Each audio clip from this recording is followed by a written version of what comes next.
Good morning, friends. How are you all? Students, today we are going to study the topic of arrest. आज हम arrest के बारे में पढ़ेंगे। मेरी प्रीवियस वीडियो में मैं आपको बता चुकी हूँ कि अरेस्ट क्या होता है, कि अरेस्ट कैसे किया जा सकता है, कौन अरेस्ट कर सकता है। आज जो पढ़ेंगे वो हम अमेंडमेंट्स पढ़ेंगे कि जो सीआरपीसी में 2008 में अमेंडमेंट हुए थे और 2009 में लागू हो गए थे, तो हमें उन अमेंडमेंट्स की क्यों ज़रूरत हुई। हमें उन अमेंडमेंट्स की इसलिए ज़रूरत हुई क्योंकि पुलिस ऑफिसर्स जो कॉग्निजेबल केसेस होते थे उनमें विदाउट वारंट के ही उनको अरेस्ट कर लेते थे, जिसका भी नाम एफआईआर में होता था। तो स्टूडेंट्स, ये अमेंडमेंट्स क्या हैं, let's see. First amendment is in section 41 कि जो पहला अमेंडमेंट हुआ वो सेक्शन 41 में हुआ। और क्या अमेंडमेंट हुआ, that police can arrest without warrant in cognizable offence if the offence is committed in his presence. अगर वो ऑफेंस है वो उसकी प्रेजेंस में किया गया है, वो कॉग्निजेबल ऑफेंस जो है वो उसकी प्रेजेंस में किया गया है, then police officer can arrest without warrant. Second one is if the police officer receive a complaint, a reasonable suspicion and credible information regarding the cognizable offense which is punishable up to 7 years and less than 7 years। जो 7 साल तक के जो offences हैं और जो 7 साल का भी ऑफेंस है उसमें भी पुलिस ऑफिसर क्या कर सकती है, उसको सेटिस्फाई होना पड़ेगा। he has to satisfy himself that such person has committed such offense, कि हाँ इसी पर्सन ने वो ऑफेंस किया है। Second one is such arrest is necessary, वो अरेस्ट जरूरी है। क्यों जरूरी है? क्योंकि अगर हमने उसको अरेस्ट नहीं किया तो वो फर्दर वो पर्सन जो है कुछ अनदर ऑफेंस कर देगा एंड उसकी जो वो पर्सन है वो प्रॉपर इन्वेस्टिगेशन में टेक पार्ट नहीं करेगा, वो टेम्पर करेगा, एविडेंसेस को डिसअपियर करेगा, सबूतों को उनको छुपाने की कोशिश करेगा, वो इंड्यूसमेंट कर सकता है, थ्रेट दे सकता है, प्रॉमिस कर सकता है किसी भी पर्सन के साथ जो उस ऑफेंस में एक्वेंटेड है। और presence can't be insured in court, उस पर्सन की प्रेजेंस जो है विदाउट अरेस्ट हम उसकी प्रेजेंस इंश्योर नहीं कर सकते हैं, वो यानी कि भाग जाएगा। पुलिस ऑफिसर को सेटिस्फाई होना पड़ेगा, पुलिस ऑफिसर को सेटिस्फाई होना पड़ेगा कि ये सारी कंडीशंस प्रेजेंट हैं, तो ही वो 7 इयर्स तक के जो ऑफेंसेस हैं उनमें विदाउट वारंट अरेस्ट कर सकता है। Next one is B A, if the offence is punishable more than 7 years, जो ऑफेंस है जब वो 7 साल से ज्यादा का है, कॉग्निजेबल ऑफेंस है, मोर देन 7 इयर्स पनिशेबल है, देन उसको अरेस्ट किया जा सकता है। या फिर वो जो ऑफेंस है वो डेथ पेनल्टी से पनिशेबल है, तो उस केस में भी हम उसको अरेस्ट कर सकते हैं, उस पर्सन को जिसने भी कॉग्निजेबल ऑफेंस किया है। Police officer can arrest without warrant. Third condition is if the person is a proclaimed offender, कि अगर वो पर्सन जो है वो प्रोक्लेम्ड ऑफेंडर है, मीन्स उसको उद्घोषित अपराधी घोषित किया जा चुका है, भगोड़ा घोषित किया जा चुका है, then he can be arrested without warrant. D point is stolen properties is receive, उसके पास से हमें कोई भी चुराई हुई ऐसे सस्पिशियस जो है हथियार या फिर कोई रिसीव्ड ऐसी प्रॉपर्टी मिली है जो उसने अपने पास रखी हुई है, तो उसको हम विदाउट वारंट अरेस्ट कर सकते हैं। If he is escaped from the custody, अगर वो कस्टडी से भाग गया है तो भी हम उसको अरेस्ट कर सकते हैं विदाउट वारंट।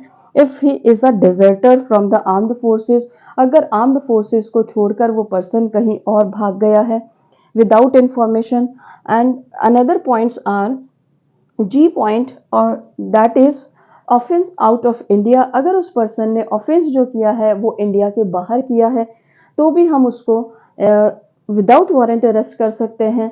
अगर वो रिलीज्ड कन्विक्ट है, अगर उसको हमने 356 जो सेक्शन है सीआरपीसी का उसके तहत उसने अपनी सजा पूरी कर ली थी, उसको जेल से छोड़ा गया है, कि वो 356 जो सेक्शन है उसमें अपनी इंफॉर्मेशन 5 इयर्स तक देते रहेंगे कि वो कहाँ रहता है, क्या उसने अपना रेजिडेंस चेंज तो नहीं कर लिया है। और वो पर्सन अगर अपनी इंफॉर्मेशन नहीं देता है 5 साल तक की, तो उसको भी हम विदाउट वारंट अरेस्ट कर सकते हैं। अगर उस पर्सन के खिलाफ जो पुलिस ऑफिसर जो अरेस्ट करने वाला है वो अपने किसी दूसरे जो पर्सन पुलिस ऑफिसर है उसको ऑथराइज करता है, रिक्वेजिशन करता है रिटन और ओरल, कि आप उसको जाके विदाउट वारंट अरेस्ट कर ले, तो उस पुलिस ऑफिसर को भी पावर है कि वो अरेस्ट कर सकता है विदाउट वारंट। एंड 41 का जो सेकंड क्लॉज है वो कहता है नॉन कॉग्निजेबल ऑफेंस में हम विद वारंट अरेस्ट कर सकते हैं, कि अरेस्ट जो है वो दो तरीके से किया जा सकता है, विदाउट वारंट और विद वारंट। तो विदाउट वारंट की हमें ये जो A2 जो हमें आई जो कंडीशंस हैं उनको फुलफिल करना पड़ेगा, और विद वारंट में हम उनको अगर नॉन कॉग्निजेबल ऑफेंस है तो पुलिस ऑफिसर जो है वो विद वारंट अरेस्ट कर सकता है। अब ये जो अरेस्ट के नेक्स्ट 41B है, ये मेमोरेंडम ऑफ अरेस्ट है कि भाई memorandum of arrest police officer को बनाना पड़ेगा। अगर police officer memorandum of arrest नहीं बनाता है तो ये कहीं ना कहीं पुलिस ऑफिसर के ऊपर ही सस्पिशन डालता है कि उसने इलीगल अरेस्ट की है। 41C कहता है कि कंट्रोल रूम क्या होगा कि उसमें जितने भी अरेस्टेड पर्सन है उनका रिकॉर्ड रखा जाएगा कि किसने उनको अरेस्ट किया है। 41D कहता है meet an advocate. This is the right of the arrested person कि वो मीट कर सकता है, मिल सकता है अपने वकील से during interrogation but not throughout the interrogation. During interrogation मिल सकता है बट थ्रू आउट इंटरोगेशन नहीं मिल सकता है। Yes, these are the case laws regarding arrest. ये जो केस लॉज हैं ये अरेस्ट के रिगार्डिंग हैं और बहुत ही लीडिंग केसेस हैं कि सुप्रीम कोर्ट ने टाइम टू टाइम अरेस्ट के बारे में क्या कहा। Joginder Singh versus state of UP, इस केस में ये डिसाइड हुआ था कि कोई भी एक पर्सन जो अरेस्टेड पर्सन है उसके रिलेटिव को या उसके फ्रेंड को इन्फॉर्म करना होगा कि पुलिस ऑफिसर ने कहाँ से उसको अरेस्ट किया है और किस टाइम में अरेस्ट किया है। Next case law is DK Basu versus state of West Bengal. इसमें क्या डिसाइड हुआ था, Supreme Court has decided that clear identification of the police officer should be there, कि जो पुलिस ऑफिसर है उसकी आइडेंटिफिकेशन जिस चीज़ से होती हो, अगर उसकी नेम प्लेट है तो उसमें उसका नाम क्लियर शब्दों में लिखा गया हो कि हाँ ये पुलिस ऑफिसर है, ये उसके रैंक है, ये उसने अरेस्ट किया है।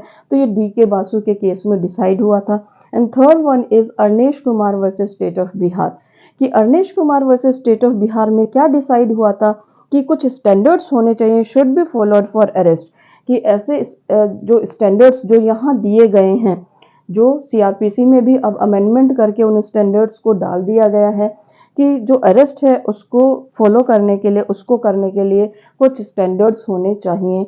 और वो क्या स्टैंडर्ड्स हैं, वो कंप्लीट स्टैंडर्ड्स CRPC में अब बता दिए गए हैं कि अरेस्ट के रिगार्डिंग के क्या क्या स्टैंडर्ड्स हैं। नेक्स्ट वन इज, अगर आप किसी को इलीगल अरेस्ट कर भी लेते हो उसको, तो उसको क्या क्या सिचुएशंस उसको मीट करनी पड़ सकती है सोसाइटी में। First one is limit the freedom. Arrest limits the freedom of that person, humiliates the status of that person, उस पर्सन का जो स्टेटस है उसको भी ह्यूमिलिएट करता है। एंड परमानेंट स्कार्स, कि ये पर्सन जेल में होकर आया है, इसको अरेस्ट किया गया था पुलिस ऑफिसर। सोसाइटी में जब आसपास के लोग देखते हैं तो उसकी इमेज जो है उसको वो डिफेम होती है। तो इसलिए अरेस्ट को स्ट्रिक्ट प्रोविजंस ऑफ लॉ के तहत ही अरेस्ट कर सकते हैं। ये सेक्शन 60A जो है लास्ट सेक्शन जो इसका है इस चैप्टर का अरेस्ट का, कि 60A में स्ट्रिक्टली बोल दिया है कि आपको CRPC के जितने भी अरेस्ट के रिगार्डिंग प्रोविजंस हैं उनको फॉलो करना पड़ेगा, तभी अरेस्ट हो सकता है, otherwise arrest can't be done. तो स्टूडेंट्स, आई होप ये सारे के सारे प्रोविजंस, अमेंडमेंट्स और ये जो केस लॉस हैं ये आपको बहुत अच्छे से समझ में आ गए होंगे। स्टूडेंट्स, प्लीज़ आप मेरी वीडियोस को ज़रूर देखिए, क्योंकि मेरी जो वीडियोस हैं वो एक वीडियो को देखने पे ही आपको आगे की जो वीडियो देखोगे उसमें पता लगेगा। अगर आप बीच में कहीं से देखोगे तो आपको समझ में नहीं आएगा। इसलिए स्टूडेंट्स, कंटिन्यूटी में मेरे साथ साथ आप करते रहिए। जिन बच्चों ने पहले पढ़ लिया है वो रिवाइज कर सकते हैं, और जिन्होंने नहीं पढ़ा है वो इनको देखकर अपने बेयर एक्ट में कि कौन कौन से प्रोविजंस इंपॉर्टेंट हैं, कौन कौन से केस लॉज इंपॉर्टेंट है, अपने नोट्स बना सकते हैं। आई होप स्टूडेंट्स आपको ये सब समझ में आया होगा। Students, now this is the end of this session. Okay students, bye.